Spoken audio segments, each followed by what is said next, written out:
여러분 안녕하십니까? 부동산 학교론 한동균입니다. 자, 이번 시간은 여러분 교재 121쪽이 되어 있죠. 자, 개발 제한 구역이 되겠습니다. 자, 18번 문제가 되겠습니다. 자, 개발 제한 구역 지정의 긍정적 효과가 아닌 것은, 자, 우선은 긍정적 효과로서 우선 도시의 무질서한 확산, 팽창을 방지, 억제하는 효과가 있죠. 1번 맞고요. 도시의 수평적 확장을 억제하여 대도시 주변에 경작지나 녹지 훼손을 우리가 방지하는 긍정적 효과가 있습니다. 자, 그리고 대도시와 중소도시 사이에 개발 제한 구역이 가로막고 있어서 우리는 도시의 연담화를 촉진시킨다. 도시와 도시가 연결되는 형상이 영담화를 방지시키죠. 그래서 여러분이 3번 정답이 촉진시킨다니까 틀린 지문이고, 도시의 인구 증가가 완화되었고 또 개발 가능 토지의 감소에 따라서 도시 내에 있는 토지를 높은 고밀도로 이용함으로써 토지용이 효율적으로 이루어졌다는 그러한 우리가 긍정적 효과가 있습니다. 3번 정답이 되겠죠. 자, 이 개발 제한 우리가 구역의 부정적 효과는 개발 가능 우리가 토지 감소로 인해서 지가가 급등한다는 또 문제점을 가지고 있습니다. 자, 토지은행 제도죠. 자, 이 토지은행 제도는 우리가 이 정부에 있어서의 이 시장 개입에 있어서의 방법, 자, 토지 정책의 목표를 달성하기 위한 대표적인 우리가 수단을 의미하죠. 자, 정부의 개입 방법에는 이 직접 정부가 부동산 시장에 이 직접 개입을 하는 거죠. 직접 개입을 해서 수요자와 공급자의 역할을 적극적으로 수행하는 방법이 있고, 이 시장기구의 권력을 유지하면서 소기에 정책적 효과를 시장 기능을 통해서 달성하고자 하는 간접 개입이 있고, 바람직스럽지 못한 토지용 활동을 바람직한 방향으로 유도하기 위한 법적 행정적 수단인 토지용 규제가 있습니다. 자, 이 직접 개입에 우리가 또 대표적 수단이 토지은행 제도 또는 토지 비축 제도죠. 자, 이 토지은행 제도, 토지 비축 제도를 말하죠. 자, 2009년이죠. 자, 우리가 9년 2월 임시국회에서 이 공공토지의 비축에 관한 법률이 국회에서 통과되죠. 자, 이 공공토지에 있어서의 이 비축에 관한 법률. 자, 이 공공토지의 비축에 관한 법률이 국회에서 통과되면서 한국토지주택공사가 이 토지 비축 업무를 법적으로 부여받아 현재 수행하고 있는 내용입니다. 자, 시험에 특히 뭐가 많이 출제하죠? 개념이 많이 출제하죠. 자, 이 토지은행 제도에 있어서의 개념이 있고 장점 또 단점이 나오는데, 하여튼 시험 문제는 지문상에 많이 출제되는 것은 개념이라는 걸 항상 염두에 두셔야 되겠습니다. 자, 1번 공공이 장래에 필요한 토지를 미리 확보하여 우리는 보유하는 제도죠. 그래서 항상 이 미래의 용도를 위해서, 현재가 아닌 미래 토지 이용에 있어서의 미래의 용도를 위해서 비축을 하죠. 자, 미래의 용도를 위해서 비축을 합니다. 1번 맞고요. 토지 선매를 통해서 장래에 필요한 공공시설의 용지를 적기에 저렴한 시로 공급할 수 있다. 장점이죠. 개인 등에 의한 무질서하고 무계획적인 토지 개발을 막을 수 있어서 효과적인 도시계획 목표 달성에 기여할 수 있다. 이것은 바로 장점입니다. 자, 적절한 투기 방지 대책이 없이 대량으로 토지를 매입을 할 경우에 지가 상승을 유발할 수 있다. 단점이죠. 자, 자, 토지 양도 의사 표시가 전제된다는 점에서 토지 수용제도보다는 토지 소유자의 사적 권리를 침해하는 정도가 작습니다. 그럼 수용제도가 토지 소유자의 사적 권리를 침해하는 정도가 크죠. 왜냐? 우리는 권리를 완전히 소멸되기 때문에 그렇습니다. 자, 5번 정답이 되겠습니다. 자, 장단점에 대한 그러한 내용이죠. 자, 장점 중에 여러분이 우선 공공용지 확보와 또 관련이 있고, 또 개발 이익이죠. 공공의 가치인 우리가 또 개발 이익을 환수할 수 있는 또 장점을 가지고 있는데, 토지 매입 비용이 많이 든다는 단점을 또 있습니다. 자, 20번 정부나 공공기관이 토지 시장에 직접 개입을 하여 토지에 대한 수요자와 공급자 역할을 적극적으로 수행하는 토지정책의 직접적 개입 수단이 아닌 걸 묻죠. 토지 비축제도 관련이 있죠. 또 수용 방식에 있어서의 공영개발, 자, 이 수용 또는 매수 방식에 있어서의 공영개발도 우리는 직접 개입이 있고, 지역지구제는 토지 이용 규제에 있어서의 대표적 수단이 지역지구제, 또 조성된 택지를 분양하지 않고 임대하는 제도죠. 공공임대, 우리가 보유제도라든지 토지 수용, 토지를 수용한다든지 공공개발 사업을 한다, 이런 것은 전부 직접 개입입니다. 3번 정답이죠. 자, 21번 다음 중 우리나라의 정부의 부동산 시장에 대한 직접 개입 수단은 모두 몇 개인가? 공공토지 비축 관련 있죠. 취득세, 세금을 부과하는 것, 취득세나 이 재산세, 종합부동산세, 재산세를 부과하는 것, 취득세, 종합부동산세는 간접 개입, 토지 수용 직접 개입, 개발 부담금이죠. 자, 개발 이익 환수에 관한 법률에 의해서 이 개발 우리가 부담금을 부과하는 것은 간접 개입입니다. 자, 개발 부담금을 부과하는 것은 간접 개입의 수단이라는 거. 자, 그리고 공영 개발은 직접 개입. 또 공공 임대주택을 공급하는 것도 직접 개입. 대부 비율, 금융상 지원을 해주는 거죠. 예, 행정상, 이 금융상 우리가 지원을 해주는 것도 바로 뭐가 돼? 간접 개입인데, 그래서 여러분 LTV, 대부 비율이나 DTI, 총부채 상환 비율, 요거 우리가 간접 개입입니다. 또 세금을 부과하고 또 보조금을 지급하는 것도 간접 개입이죠. 자, 그래서 2번 네 가지가 나옵니다. 2번이 정답이 되겠죠. 22번 다음에 토지 정책 수단 가운데 옳지 않은 거죠. TDR. 자, 개발권 양도제도 토지 이용 규제의 대표적 수단인데, 문제 현재 우리나라에서 시행되고 있지 않다 얘기죠. 자, 이 개발권 양도제는 현재 우리나라에서 개발권 양도에 관한 법률이 없죠. 현재 우리나라에서 시행되고 있지 않는 제도가 되겠습니다. 자, 개발권 양도제는 개발이 제한된 보전 지역 내 소유자에게 부여된 개발권을 이 개발 가능 지역의 소유자에게 양도 우리가 가능토록 함으로써 우리가 손실 보상과 개발 이익 환수를 함께 조정하려는 제도, 맞는 지문이죠. 토지 공영 개발 제도는 계획적인 토지 이용, 개발 이익 환수 등이 가능하다. 이거는 공영 개발에 뭐가 돼? 장점이죠. 그래서 공영 개발에 장점이 나와 있죠. 자, 또 공공용지 확보, 대량의 택지를 공급 가능하고 또 이 개발 이익을 또 환수할 수 있는 또 장점을 또 가지고 있습니다. 토지 선매 제도는 토지를 미리 매입을 하는 제도로서 공공용지를 확보하는 정책 수단 맞습니다.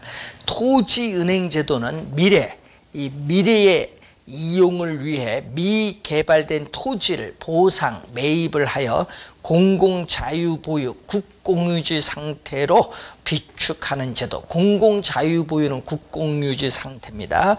개발이익 환수제도는 공공용지 확보 방법으로 널리 활용되고 있다. 여러분, 공공용지 확보 방법과는 개발이익 환수 제도와는 아무런 관련 없습니다. 자, 공공용지를 확보하는 방법으로서 공영개발, 토지 비축제도, 토지 수용, 토지 선매제도 등이 있겠죠. 그래서 여러분이 5번 정답이 되겠습니다.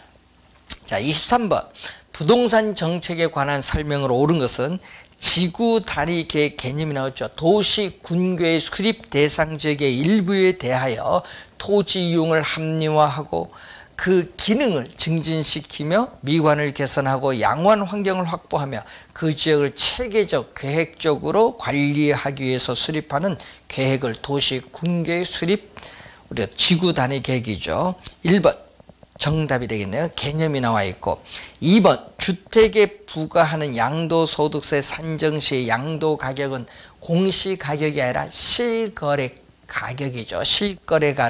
실거래가를 기준으로 합니다. 틀렸고, 주택에 대한 금융정책은 정부의 직접 해라. 금융상의 지원정책은 간접 개입입니다. 직접 개입이 아니라 간접 개입. 3번 틀렸죠. 4번 개발이익 환수제도는 공공용지 확보 방법과는 아무런 관련이 없죠. 자, 국토의 계획 및 이용에 관한 법률상 용도지역과 용도지구는 중첩해서 지정할 수 없다. 자, 용도지구. 자, 하나의 토지가 미관지구이면서 고도지구 지정 가능하죠. 그래서 틀린 지문이죠. 5번 틀린 지문입니다. 1번 정답입니다. 자, 24번 토지 정책 수단에 관한 내용 중 틀린 거.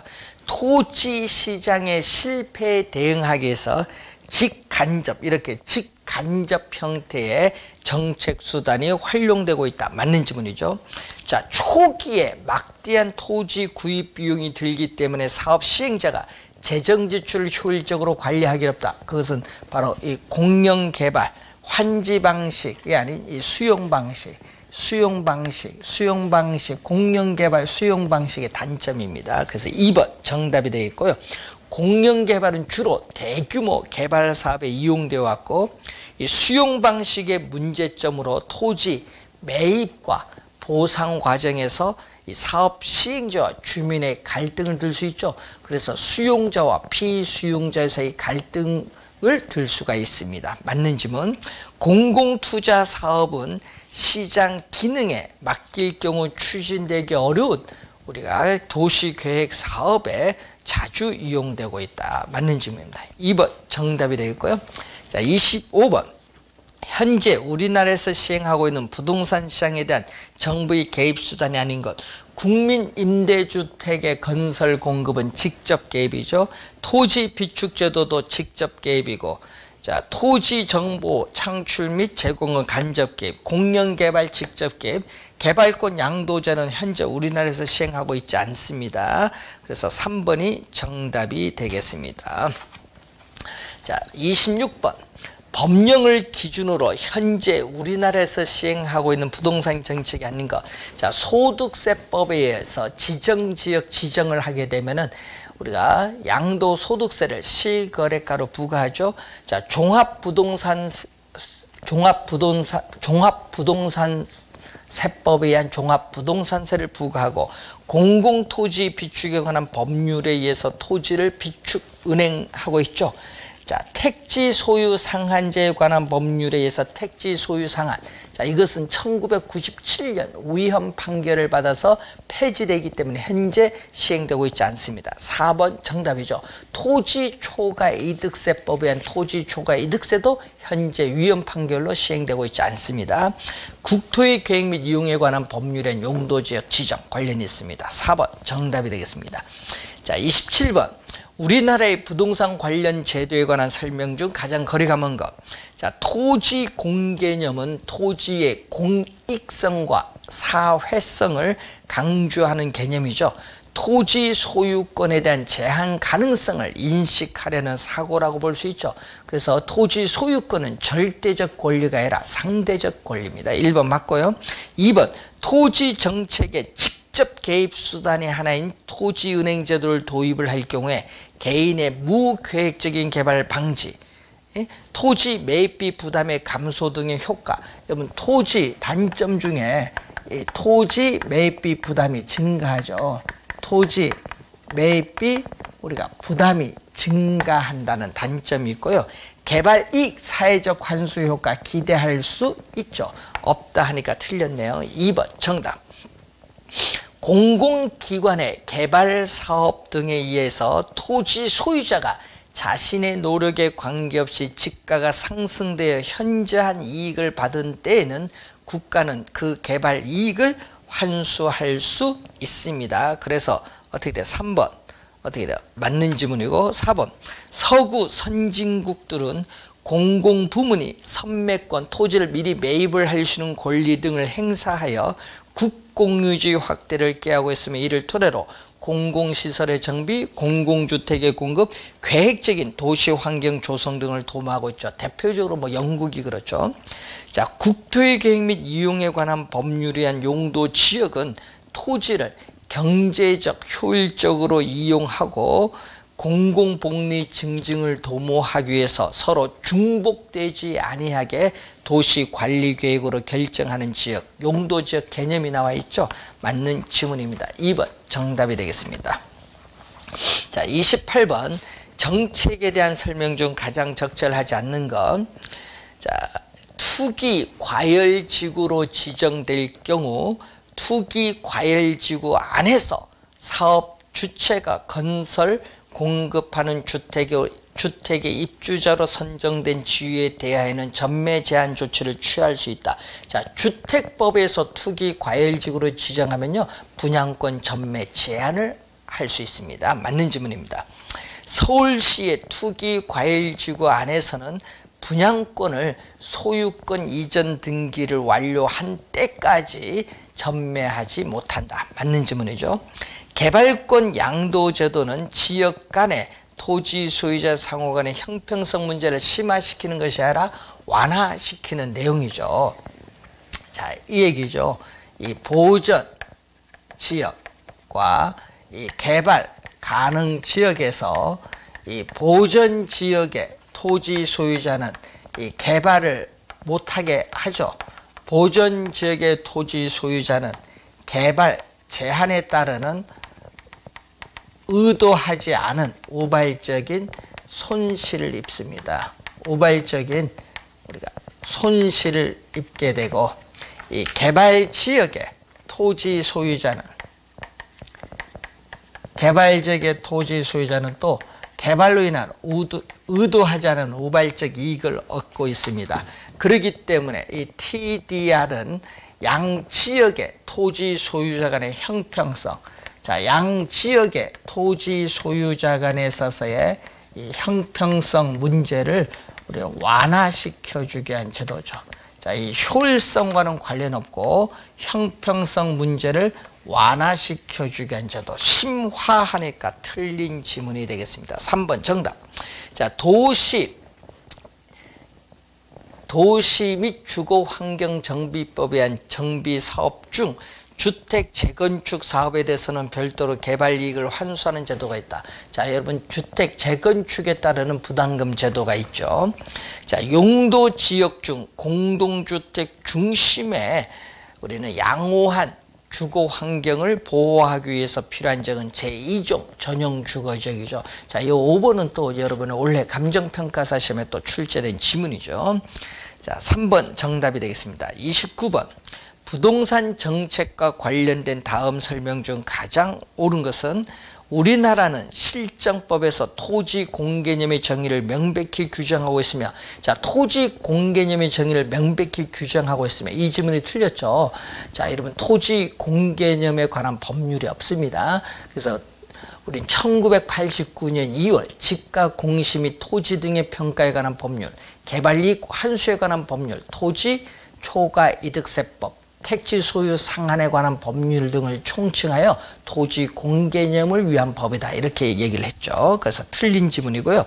뒤에 부동산 가격 공시 및 감정평가에 관한 법률에 의한 주택 가격 공시제도는 공시하는 주택 가격을 각종 과세의 부과 기준으로 하므로 투명한 과세의 기반을 마련하는 데 도움이 된다는 내용이죠. 그래서 1번 틀린 지문이고, 2번 임대료 규제는 장기적으로 임대주택이 용도 전환하여 임대주택 시장에서 임대주택 공급량이 장기적으로 감소하죠. 2번 정답입니다.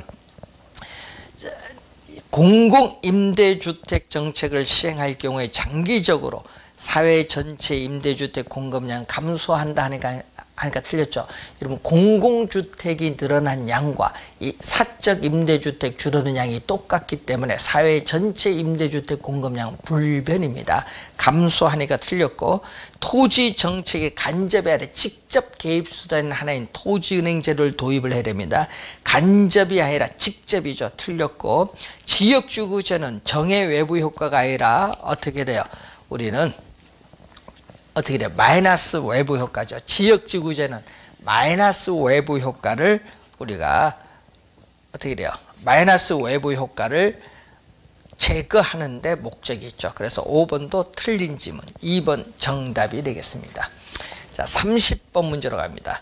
다음에 열거된 다양한 정부의 토지 정책에 대한 설명 중 가장 올바르지 않은 것은, 자, 1번 볼까요? 택지 공영 개발 정책은 개발이익 사유화 방지라는, 개발이익을 환수하기 때문에 개발이익 사유화 방지라는 정책적 효과 기대할 수 있다. 맞죠? 또 개발부담금 제도도 개발이익 사유화 방지 효과는 있으나 공공용지 확보 수단은 아니죠. 맞는 질문이죠. 공공용지 확보 수단, 토지 선매제도, 토지 비축제도, 공영개발 협의 매수 등이 있습니다. 자, 양도소득세 제도는 집가 상승분을 환수한다는 측면에서 개발이익 사유화 방지 효과, 개발이익을 환수할 수 있는 그런 효과가 있습니다. 토지은행 제도는 공익사업을 위한 토지 확보와 개발이익 사유화 방지 효과 있습니다. 용도지역지구제는 마이너스 외부 효과 방지를 위한 것으로 현장 자원 보존 효과 기대할 수 없다 하니까 틀렸죠. 자연환경 보존 지역을 지정함으로써 현장 자원 보존의 효과 기대할 수 있습니다. 틀린 지문이 되겠죠.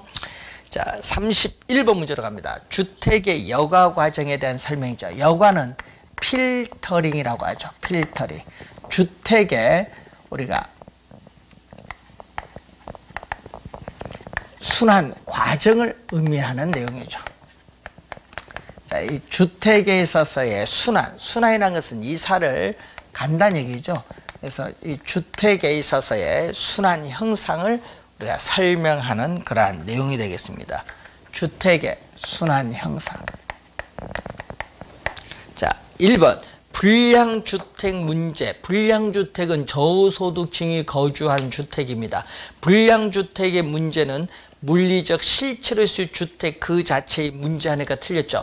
물리적 실체로서의 주택 그 자체가 문제가 아니라 바로 소득의 문제입니다. 1번 틀렸고, 2번 하위 계층이 상위 계층의 기존 주택을 공급받아 사용하게 되는 것을 상향 여과가 아니라 바로 뭐죠? 하향 여과의 개념.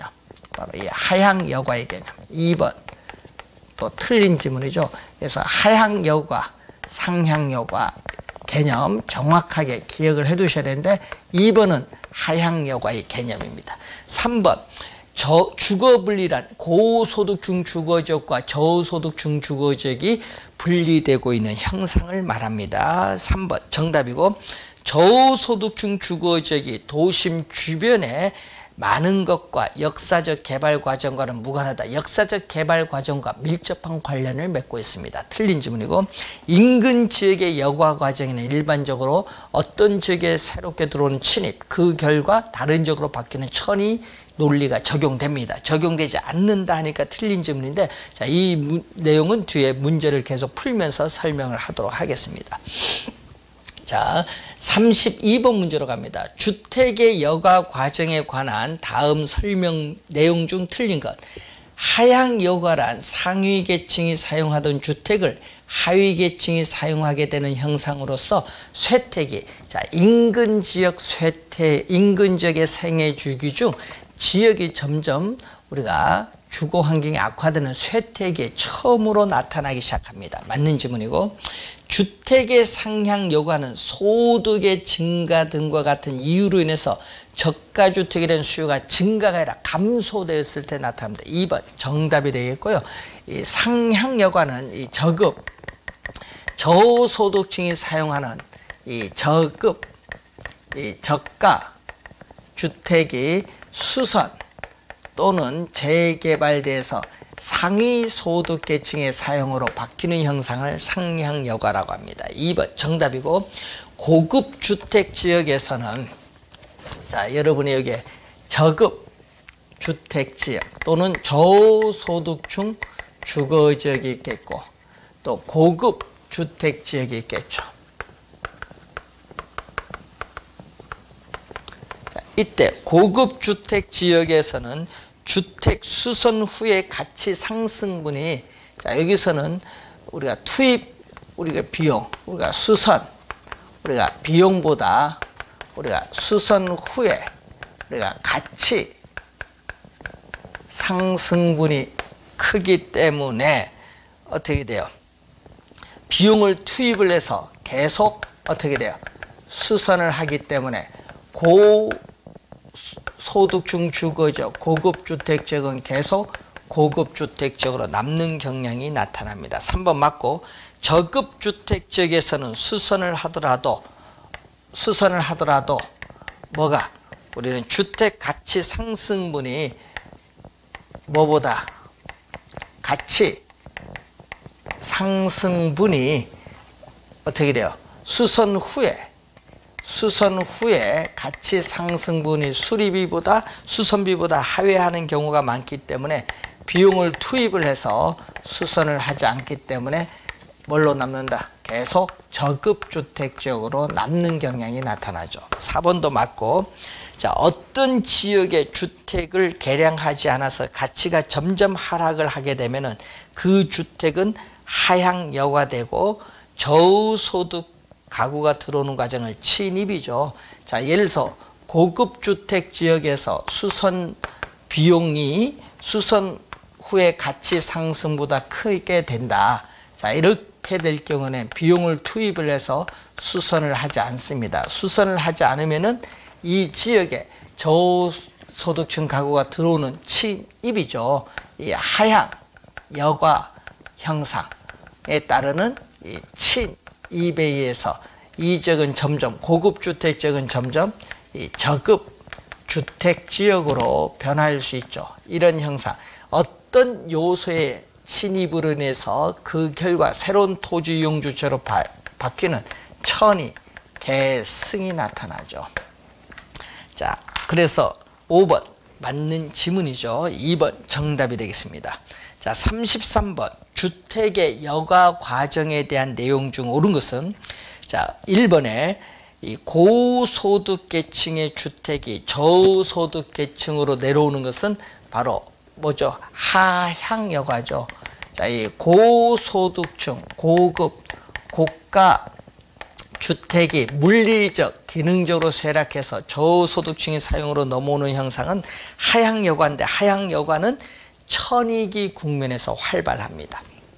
1번 상향이 아니라 하향, 틀렸고, 2번 저소득 계층의 주택이 고소득 계층에게 이전되는 형상으로 성장기 국면에서 활발한 형상은 상향, 하향이 아니라 상향 여가. 2번도 틀렸고, 사적 시장에서 불량주택과 같은 저가주택이 조성되는 것은 저소득의 산물인 바로 어떻게 돼요? 소득 문제로 우리가 인해서 발생을 하죠. 그래서 어떻게 돼? 3번 맞는 지문이죠. 자, 4번 주택 개량 비용보다 개량 이후의 가치 증분이 클 때에는 개량을 하겠죠. 개량을 하면은 저소득층이 아니라 고소득층에게 계승되는 형상이 나타납니다. 틀렸고, 주택 개량 비용보다 개량 이후에 가치 증분이 작을 때는 계량을 하지 않기 때문에 뭐가 나타나죠? 하향 여과 형상이 나타나죠. 그래서 틀린 지문이 되겠습니다. 3번 정답이 되겠습니다. 자, 34번 주택시장과 여가 과정에 대한 설명으로 가장 적절하지 않는 것은, 자, 주택의 상향 여과는 소득 증가 같은 이유로 인해서 저가주택에 대한 수요가 감소되었을 때 나타납니다. 증가가 아니라 감소되었을 때 나타나죠. 1번 정답. 거주자의 주택 소비량의 정도는 제한된 예산으로 이 효용, 주택을 소비함으로써 얻는 만족, 효용을 극대화하려는 선택의 문제로 볼 수 있죠. 저가주택에 대한 수요의 증가. 자, 이 저가 주택에 대한 수요의 증가, 이 저가 주택 임대료가 나오죠. 자, 저가 주택에 대한 수요의 증가는 어떻게 돼요? 저가 주택에 대한 수요가 증가하면은 현재의 임대료 수준에서 뭐가 발생하냐면은 이렇게 초과 수요가 발생해서 이 수요자 간의 경쟁에서 임대료는 이렇게 상승해서 저가 주택 소유자는 임대료 상승에 따른 초과 이윤을 누리고 있다. 자, 이 내용이 3번 설명 맞는 지문이죠. 어떤 지역의 토지 이용이 이질적 요소의 침입으로 인해서 다른 용도의 토지 이용으로 변화되어가는 과정을 천이 또는 계승이라고 하죠. 맞는 지문이고, 주택시장에서 불량주택과 같은 저가주택이 생산되는 것은 시장의 실패에 기인하는 것으로 볼 수 없다. 이 시장의 실패의 형상이 아니라 소득에 따라 주택 자원이 효율적으로 배분이 이루어지고 있기 때문에 나타나는 형상입니다. 5번 맞는 지문이 되겠죠. 자, 이렇게 해서 여러분 여가 과정에 관련된 내용을 우리가 마쳤고요. 우리가 다음 시간에는 또 매년 출제되는 우리가 저소득층을 위한 임대주택 정책 또는 주거 안정 정책에 대해서 자세히 살펴보도록 하겠습니다. 수고 많으셨습니다.